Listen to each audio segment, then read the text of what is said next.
يا أيها المزمل قم الليل إلا قليلا نصفه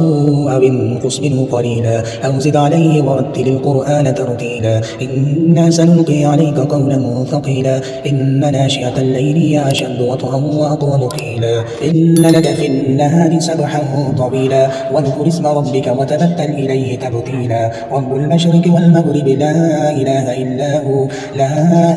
إلا هو فاتخذه وكيلا واصبر على ما يقولون واهجرهم هجرا جميلا وذرني والمكذبين أولي النعمة ومهلهم قليلا إن لدينا أنكالا وجحيما وطعاما ذا غصة وعذابا أليما يوم ترجف الأرض والجبال وكانت الجبال كثيبا مهيلا إنا أرسلنا إليكم رسولا شاهدا عليكم كما أرسلنا إلى فرعون رسولا فعصى فرعون الرسول فأخذناه أخذا وبيلا فكيف تتقون إن كفرتم يوما يجعل الولدان شيبا السماء منفطر به كان وعده مفعولا إن هذه تذكرة فمن شاء اتخذ إلى ربه سبيلا إن ربك يعلم أنك تقوم أدنى من ثلثي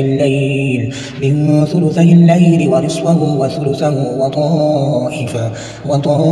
من الذين معك والله يقدر الليل والنهار علم أن لن تحصوه فتاب عليكم فاقرؤوا ما تيسر من القرآن علم أن سيكون منكم مرضى وآخرون يضربون في الأرض يبتغون من فضل الله وآخرون يقاتلون في سبيل الله فاقرؤوا ما تيسر منه وأقيموا الصلاة وآتوا الزكاة وأقرضوا الله قرضا حسنا وما تقدموا لأنفسكم من خير تجدوه عند الله هو خيرا وأعظم أجرا واستغفروا الله إن الله غفور رحيم.